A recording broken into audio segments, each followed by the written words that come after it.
What's going on, guys? Welcome to that video. I wanted to do a quick update video on Wukong because two of his elementary things are getting nerfed, and you can say he's receiving some ghost nerfs, and I wanted to talk about that real quick. Also, a lot of people asked me in the stream, what do I think about the Goredrinker nerfs and the Conqueror nerfs? Will you still build Goredrinker? Will you still run the rune Conqueror, and so on? So I thought, okay, I'm gonna take my time here and respond to these people with this video. So let's talk. First things first, we're gonna talk about Goredrinker. Okay, Goredrinker is one of Wukong's best mythic items. You can say it was on the same level like Divine Sunderer, a little bit higher in my opinion. I really liked it, and I think it was a little bit higher. However, it's getting nerfed, and they're gonna get rid of this 150% base health region. I don't really care about that, okay? I don't really care about that because that was never important. But what is important is this one, 8% omnivamp instead. So we are receiving on Goredrinker 8% omnivamp, and Wukong is one of these champions where omnivamp is not gonna do a lot. He cannot really abuse omnivamp. Okay, the reason for that is basically he has two abilities where he cannot auto attack people, all right, and where omnivamp is not working on, which is W. Decoy cannot use omnivamp, all right, so if decoy hits someone, it's not gonna heal you. And then we have the ult. While Wukong is spinning, the omnivamp is not really working on this ability, and we can spin twice. So that means while we press this button, we cannot benefit out of omnivamp. This is why omnivamp is so bad on Wukong. For example, some other champions like Jax, no matter what button you press, you will benefit from omnivamp. He will auto attack with every button you use on him. Okay, same thing for Fiora. Fiora, for example, has not a type of a ult where you cannot, if you press it, if you use it, where you cannot auto attack anymore. But on Wukong, if you press R, you cannot auto attack anymore, and the omnivamp is not really working on the ult.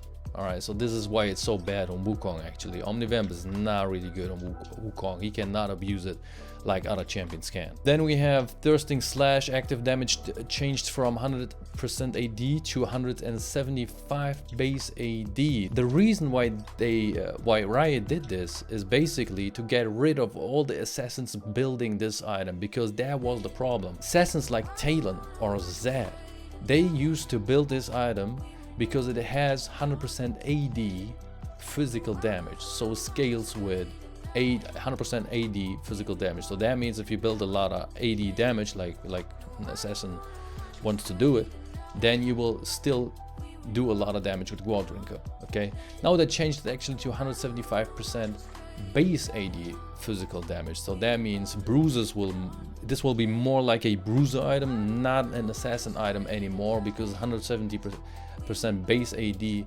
is a number that bruisers have. Like base AD is something that always bruisers have a lot. So now if we check Wukong about that, if we have a look on Wukong's base AD, Wukong has one of the lowest base AD. All right, so this is why this again is bad on Wukong. This is like the most important thing that got removed over here, which is the Spite passive. Spite passive, if you're not familiar with that, guys, Spite passive was the lower you dropped on your HP bar, the more damage you would do, and this is gone.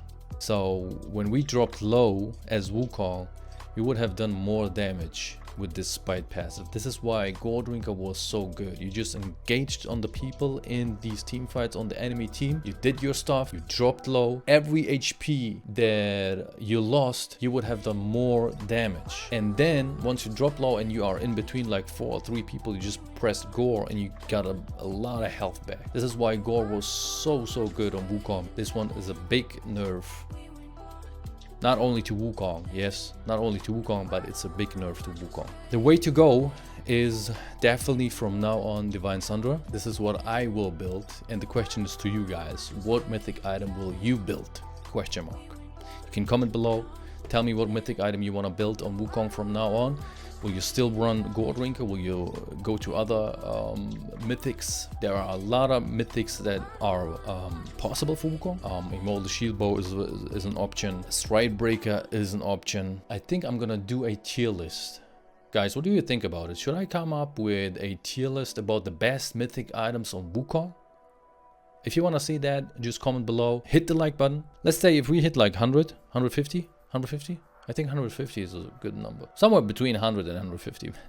If we hit that like number, guys, this like ratio, then I will do this tier list for you guys, alright? So tried a lot of mythic items, and I have so many games on these different mythic items. So I can tell you a lot about it. We have the second one, which is his keystone, which is his rune. They say over here, adaptive per stack lowered from 2 to 5 to 2 4. And the buff duration lowered from 6 seconds to 4 seconds. So this is basically another ghost nerf on Wukong, guys. This is his rune, you can say. And he's basically receiving the same treatment back when they released Stormrazor. In patch 8.11, they released the item Stormrazor. At your next basic attack critically strikes for 160%. 160% to 200% based on critical strike chance damage, and grants you 10% movement speed for 1.75 seconds. When I saw this item the first time and I tried it out on the PBE, I was like, this item is made for Wukong. And I actually came up with a video. This is the video I came up 3 years ago. It received 44k views, guys. I was the first guy who actually figured out that this item is broken on Wukong. And indeed, it was broken. We had caps on the worlds, destroying with Wukong any squishies out there. And then we received some nerfs, alright? They did the same thing that they are doing right now to Wukong, okay? We said Stormrazor got released at patch 8.11, right? So over here you see they saw what Wukong can do with this item in this patch, and then at patch 8.14 they did this. They nerfed him the first time. His E ability got nerfed, damage-wise. Alright, base damage reduced to blah blah blah blah blah blah. They nerfed him then in 8.16, again his Q. From actually 10 to 0. Can you remember this? We used to do 0 damage with our Q ability. Yes, this was so insane. Yeah. Then they nerfed the assassin rune page. They nerfed Electrocute. So what I'm trying to say is, guys, they released an item which was so broken. They then nerfed Wukong once, twice, and then they nerfed the rune page of this champion, and now they are doing the same thing. Back then, before Divine Sundra got buffed, alright, over here it says, let me see, where is it? There it is. They buffed Divine Sundra, and back then I said, when this is gonna hit live servers, they're gonna nerf Wukong. It says over here, Spellblade max health damage 10% to 12%, alright, this is a buff. And I said they're gonna nerf Wukong. And what they did then is, look at this. They nerf Wukong over here, bonus ID ratio reduced to 45% from 50, alright. Attack damage growth reduced to 3.5 from 4. Base health region got nerfed. So we received like 3 nerfs after this. We received 3 nerfs. Then Divine Sundra is still buffed, okay? It's still on 12%, but I'm pretty sure, listen guys, I'm pretty sure they're gonna also nerf Divine Sundra back to 10%. Quote me on that. Quote me on that. Just watch out for the next patches.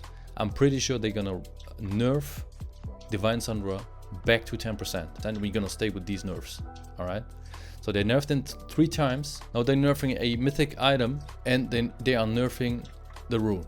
Just like the same treatment back then with Stormrazor. And now this is what I'm gonna predict.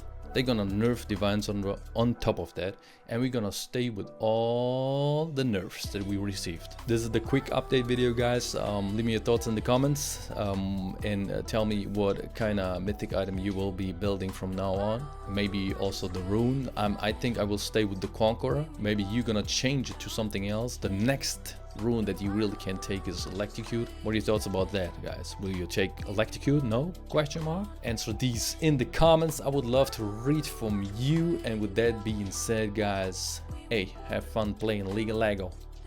I know this is impossible though.